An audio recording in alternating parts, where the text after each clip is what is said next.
El 90% de los candidatos a las elecciones del próximo domingo están siendo investigados por la Fiscalía. Hay casos desde inasistencia alimentaria hasta abuso sexual. El presidente Juan Manuel Santos aclara que la anulación en la inscripción de cédulas no impide el derecho a votar este domingo. Director de la policía anuncia que este fin de semana de elecciones habrá ley seca desde el sábado a las 6 de la tarde. El gobierno sustentó ante Estados Unidos la política antidrogas que rige desde la eliminación del glifosato. El presidente Obama considera que los carteles colombianos siguen siendo una amenaza para la seguridad de su país. Aeronáutica Civil anuncia investigación por trágico accidente de avioneta que cayó sobre una panadería en el occidente de Bogotá. Video revela momento del choque.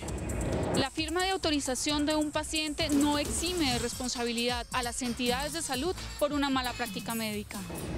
Cae el mayor defraudador del sistema pensional colombiano, tramitó más de 2.500 pensiones. Juez tumba proyecto de interés prioritario que pretendía desarrollarse en el norte de Bogotá. Ospina también lesionado, marginado del Arsenal de Inglaterra. Santa Fe viaja a Buenos Aires. El jueves enfrenta a Independiente. Vuelve Omar.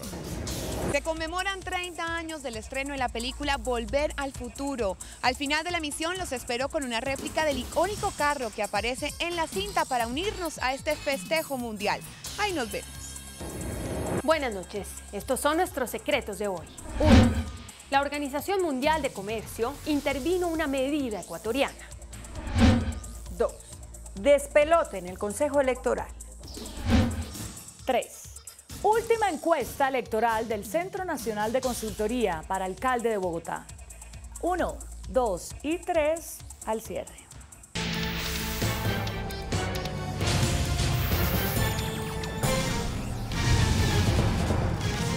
Buenas noches. Un revelador balance entregó el vicefiscal Jorge Fernando Perdomo sobre los candidatos inscritos para las elecciones del próximo domingo.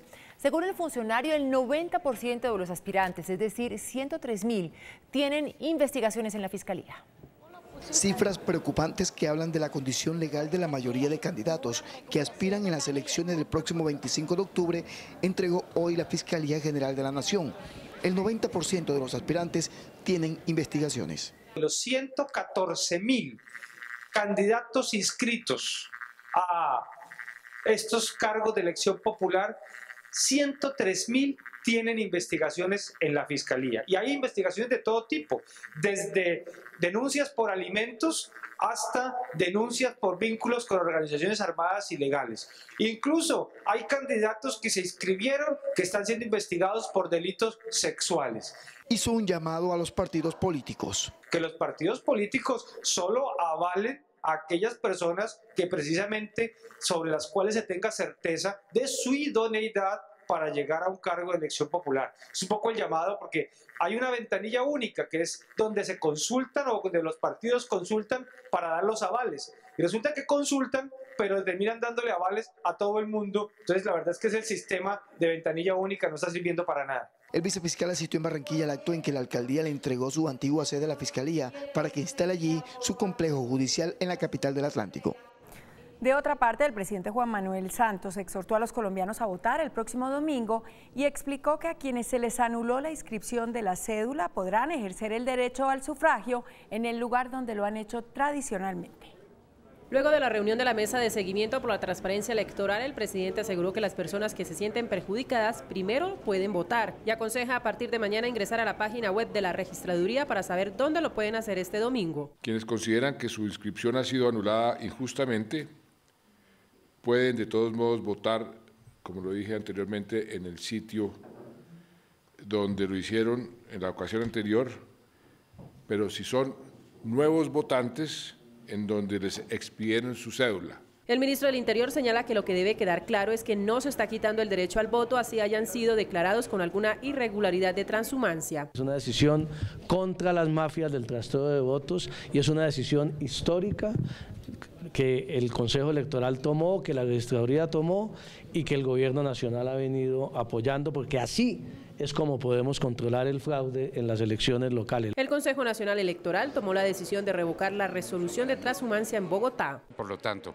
los ciudadanos inscritos en Bogotá, que son cerca de 450.000, pueden votar en Bogotá, en el sitio donde inscribieron su cédula. El presidente Santos también hizo el llamado a los colombianos para que voten a conciencia y denuncien esos casos donde vean compra de votos. Que voten bien, que no le hagan el juego a los candidatos deshonestos. Y si denuncian, hay una recompensa. El director de la Policía General, Rodolfo Palomino, anunció que las autoridades están listas para garantizar unas elecciones seguras en todo el país.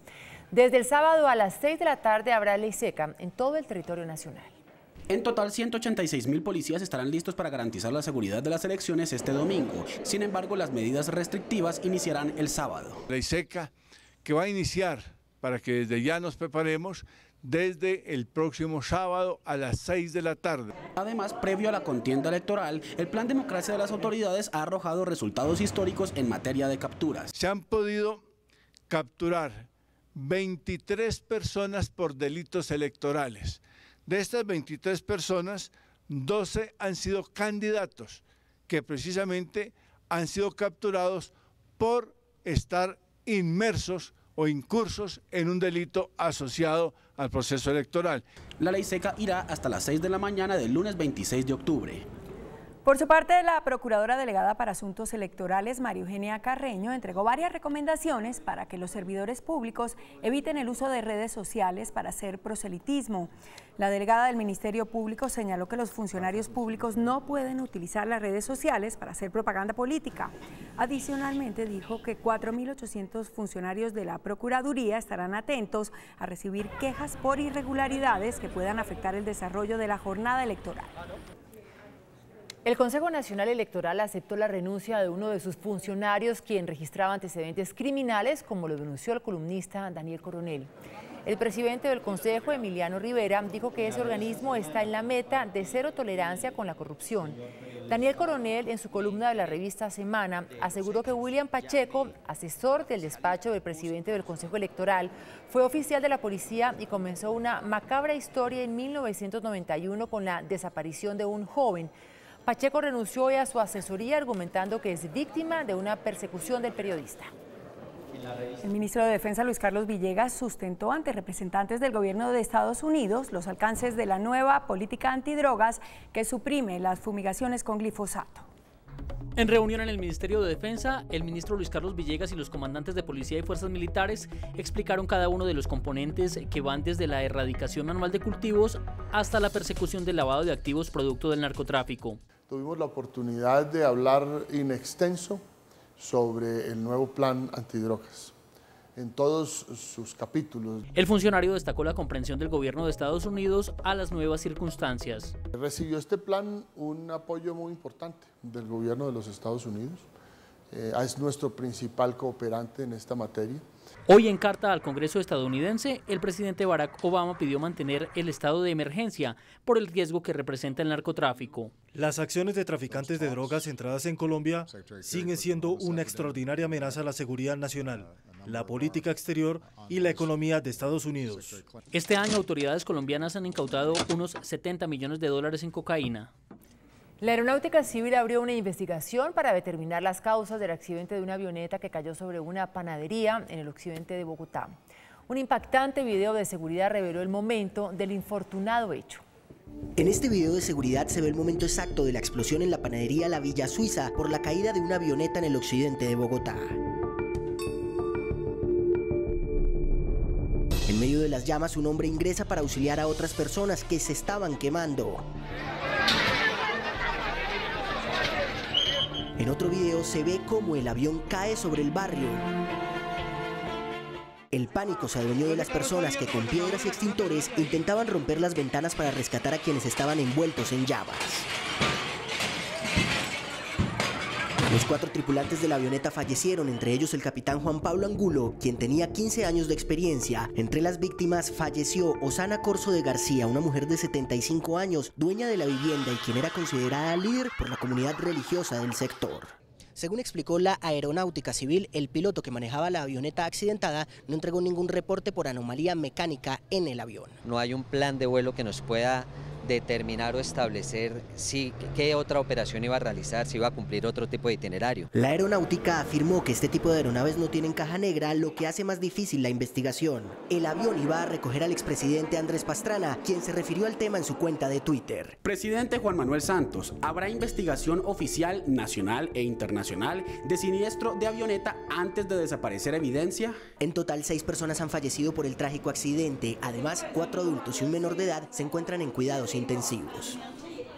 El Consejo de Estado condenó al desaparecido Instituto de Seguros Sociales por los daños causados a una mujer que se sometió a un procedimiento quirúrgico y debido a una falla médica quedó con daños permanentes. Para el alto tribunal, la autorización que firmó la paciente no exime a la entidad de salud por el error médico. El Consejo de Estado indicó además que está aprobado que la intervención practicada para mejorar la salud de la paciente se realizó de manera deficiente, por lo que ordenó el pago de una indemnización de 360 millones de pesos a la mujer. La Personería de Bogotá advirtió que la administración del alcalde Gustavo Petro solo ha ejecutado el 14% del presupuesto destinado durante este cuatrenio para mejorar y ampliar la infraestructura hospitalaria. Según la investigación del personero Ricardo Cañón, de 811.000 millones de pesos aprobados para modernizar los hospitales, el distrito solo ha invertido 113.000 millones de pesos. El personero también afirmó que solo 11 proyectos de 90 que han sido aprobados por el Ministerio de Salud están siendo ejecutados por el distrito. Efectivos de la Fiscalía capturaron a Carlos Eduardo Ochoa, quien es considerado como el mayor defraudador del sistema público de pensiones.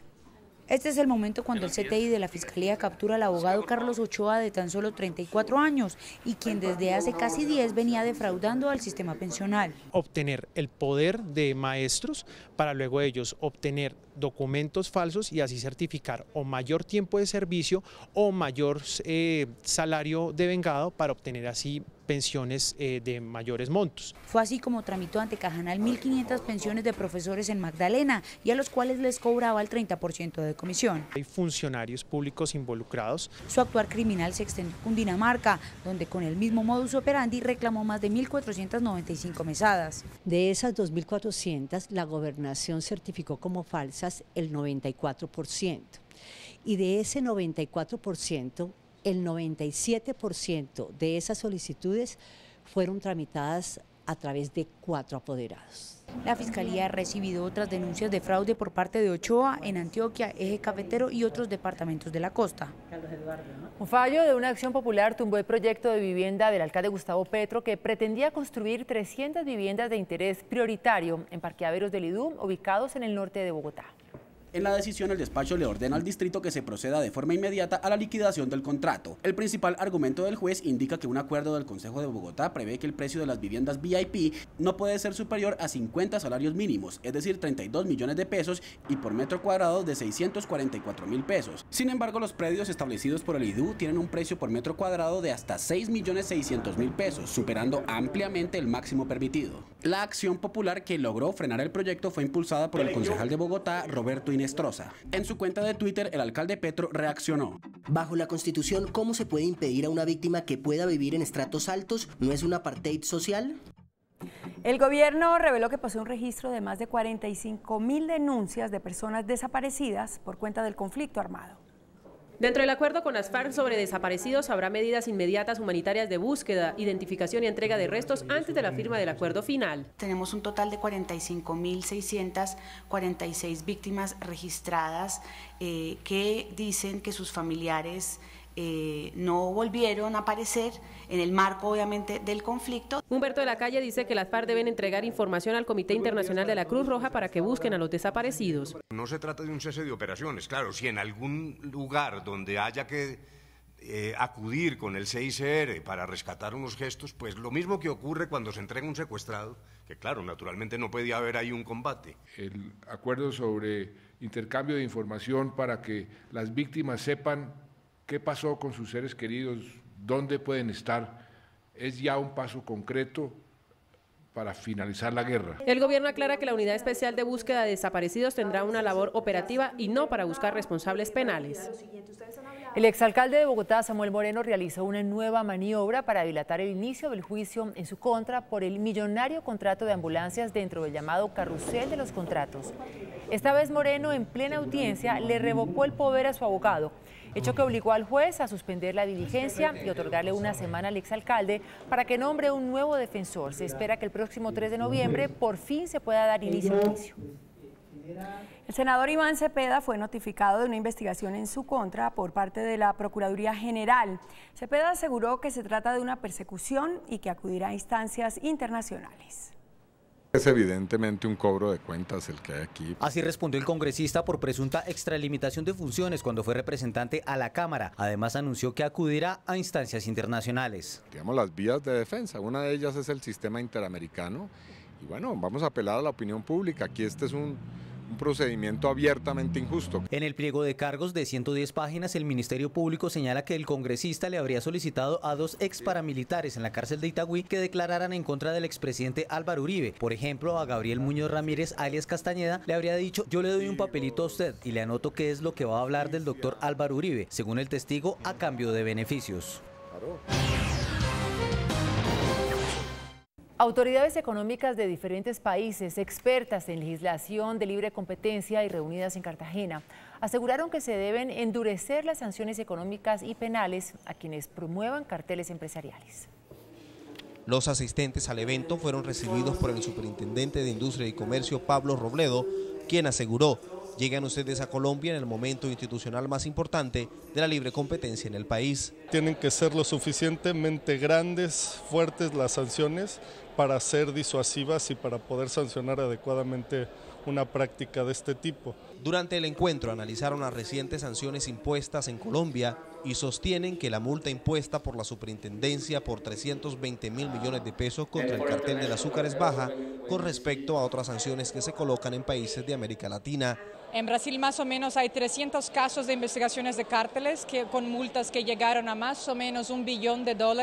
Según la Superintendencia de Industria y Comercio de Colombia, en el país se han impuesto más de 900.000 millones de pesos en sanciones a empresas que violan la libre competencia.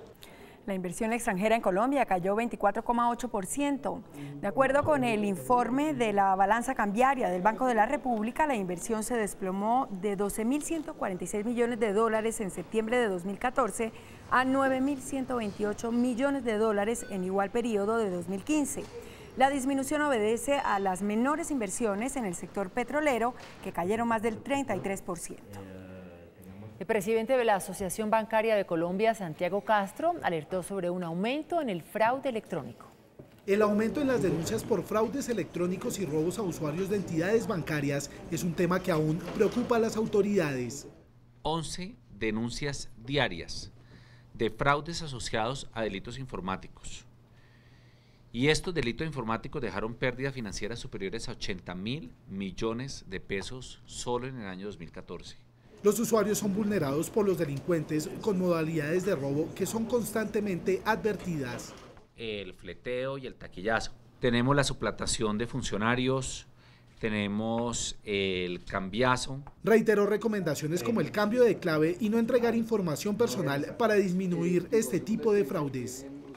El presidente del Consejo Gremial, Bruce McMaster, anunció tras una reunión con el presidente Juan Manuel Santos el respaldo del empresariado al proceso de paz y entregó un documento con varias recomendaciones al Ejecutivo. Bruce McMaster, en representación de los 21 gremios del sector empresarial, reiteró el respaldo al proceso de paz al tiempo que le expresaron al presidente las preocupaciones en varios temas, entre ellos justicia transicional. Los que deberían estar o que seguramente están incluidos en los 75 puntos de justicia transicional que no conocemos todavía, y dentro de ellos nosotros buscamos, por ejemplo, que no haya una actitud de revanchismo, una actitud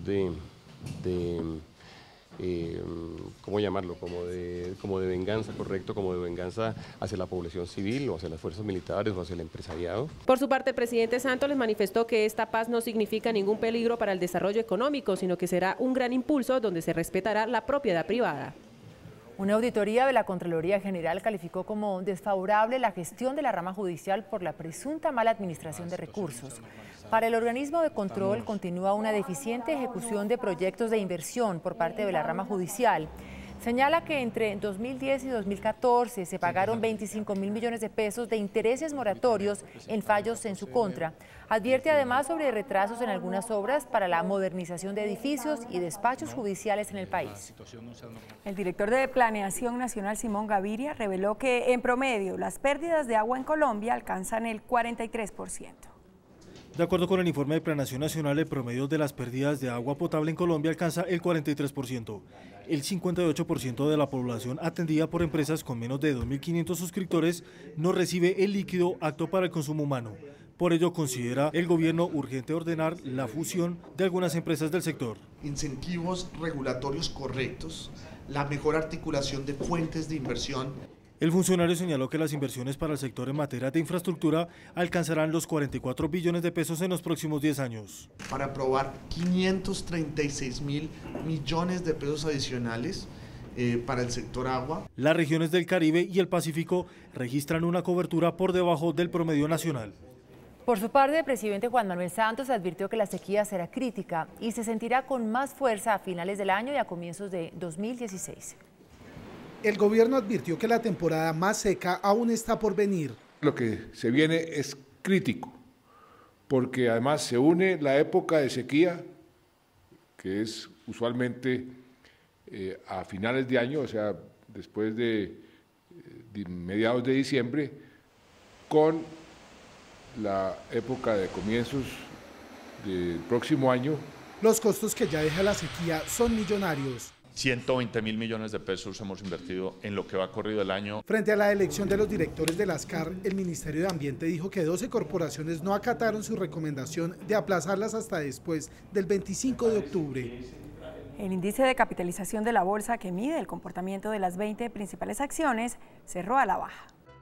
El índice de capitalización de la Bolsa de Valores de Colombia bajó 0,40% a 1.246 puntos. La acción del Grupo Argos fue la que más subió, con una valorización de 2,09% a 17.600 pesos. La acción de Terpel fue la que más cayó, con una pérdida de 13,67% a 12.000 pesos. La acción más transada de la jornada fue la de Ecopetrol, al movilizar más de 15.000 millones de pesos. El precio del dólar inicia la semana al alza. Indicadores económicos del día en CMI. La tasa representativa del mercado que regirá para mañana martes será de 2.912 pesos con 99 centavos. Los profesionales del cambio compran la divisa en 2.760 y la venden en 2.800 pesos. Un euro cuesta 3.298 pesos con 93 centavos. La libra de café en Nueva York se cotizó a $1 con 23 centavos. El azúcar se transó en 14,27 centavos de dólar la libra. El barril de petróleo WTI se cotizó en $45 con 89 centavos. Una acción de Ecopetrol cuesta 1.390 pesos. ¿Se cumplieron o no las predicciones que la película Volver al Futuro mostró del 2015? Se los cuento después de comerciales desde el Hotel Four Points by Sheraton, con una réplica del carro que aparece en la cinta y que recorre las calles de Bogotá. Ahí nos vemos. Hola, muy buenas noches para todos y bienvenidos a las noticias del entretenimiento aquí en CMI Emisión Central. Yo los saludo desde el Hotel Four Points by Sheraton, donde me acompaña una réplica del icónico carro que aparece en la cinta Volver al Futuro. Este 21 de octubre del 2015 se conmemoran 30 años del viaje en el tiempo de Marty y el Doc. Alrededor del mundo hay diferentes celebraciones y Bogotá se quiso unir a ellas. El 21 de octubre del 2015, Marty McFly y el Doc Brown pisaron el futuro en su famoso DeLorean, encontrando un paisaje sorprendente. Carros voladores, autopistas aéreas, imágenes en tercera dimensión y hologramas dejaron sin aliento a los personajes. La ventana del futuro se abrió, dejando soñar a los que en aquella época pensaban en este año como lejano y lleno de desarrollo tecnológico. No todo ha sido un desacierto y los aficionados a esta saga han decidido celebrar en diferentes rincones del mundo la fecha.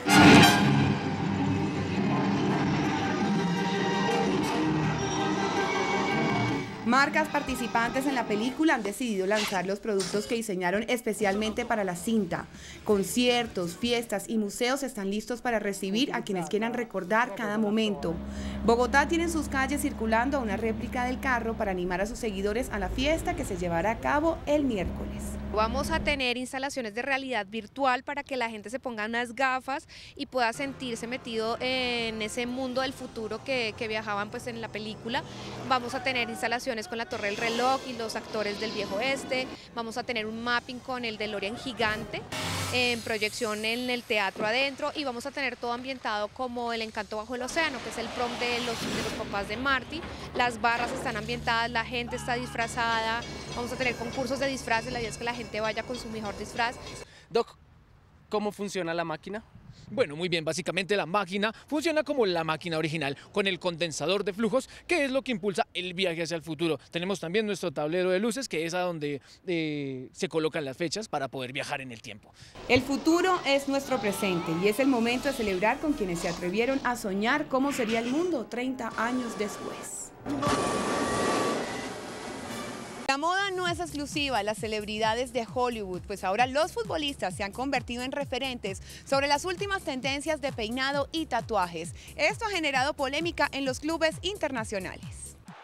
Los jugadores de fútbol, además de su evidente habilidad con el balón, siempre han llamado la atención por sus estilos: tatuajes, peinados, piercings. Mis tatuajes representan algo que siempre quiero, que amo, que es mi familia. Sin embargo, el último reglamento del Real Mallorca empieza a interferir en la imagen de sus jugadores.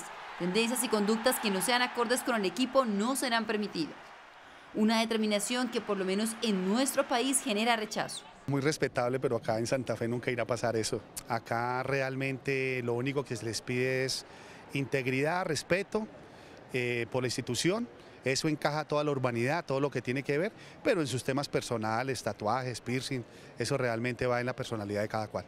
Que por mucho que un dirigente de fútbol no le guste, eso son cosas muy personales. Dentro de las restricciones, los jugadores tampoco podrán usar gorras en el autobús ni en los vestuarios, ni podrán estar involucrados en juegos con apuestas. Hasta aquí las noticias del entretenimiento en CMI Emisión Central. Yo me despido a mi espalda con la máquina del tiempo, pues nos preparamos para celebrar los 30 años del estreno de la película Volver al Futuro. Les deseo a todos una feliz noche y nos vemos mañana. Chao, chao. Después de la pausa, nuestros secretos de hoy. 1. La Organización Mundial de Comercio intervino una medida ecuatoriana. 2. Despelote en el Consejo Electoral. 3. Última encuesta electoral del Centro Nacional de Consultoría para alcalde de Bogotá. 1, 2 y 3 después de comerciales.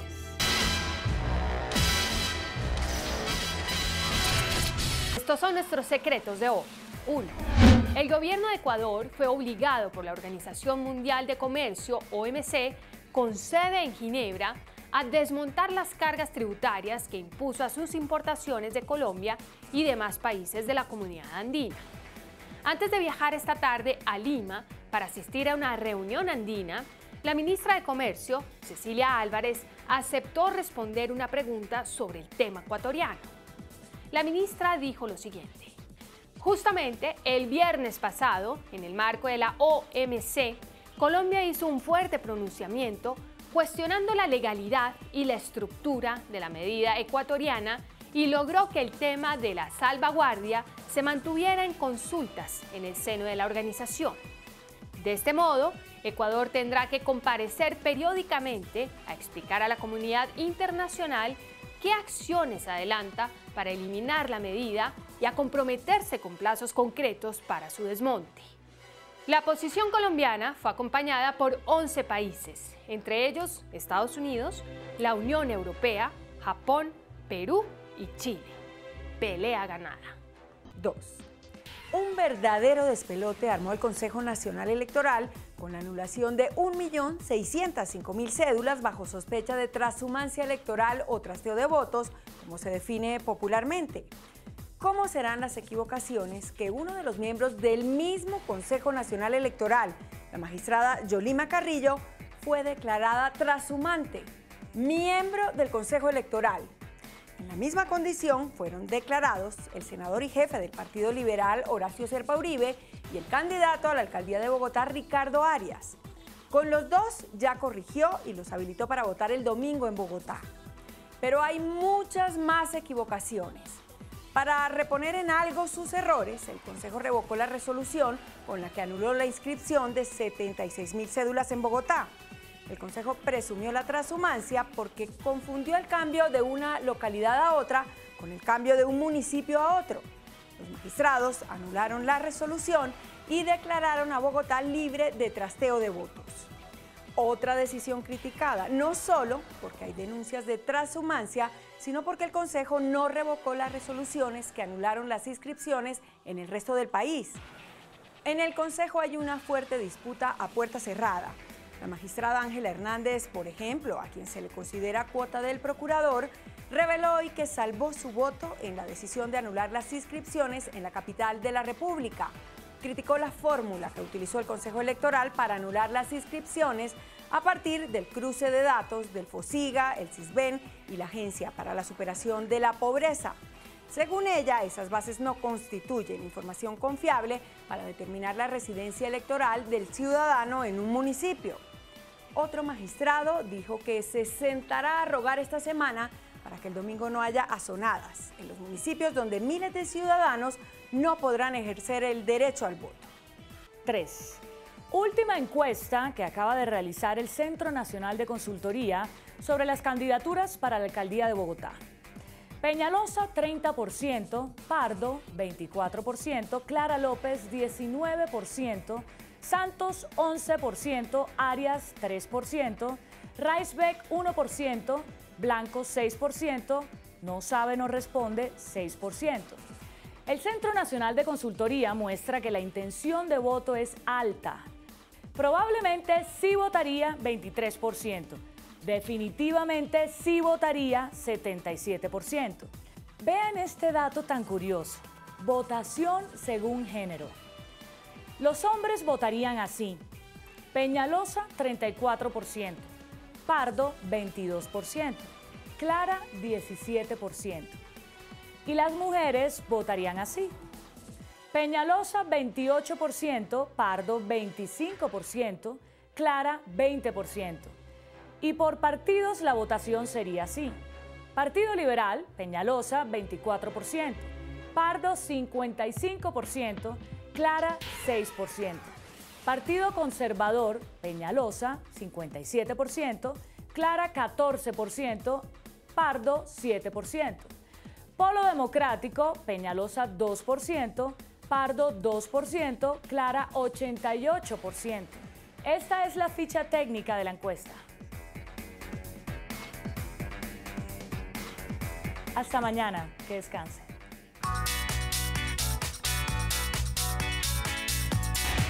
Después de la entrevista en Pregunta Yamid con Clara López, candidata a la alcaldía de Bogotá, si llegara a ser elegida, ¿cómo cree que sería el desempeño de su gobierno? Muy bueno, 73%. Bueno, 4%. Regular, 2%. Malo, 21%.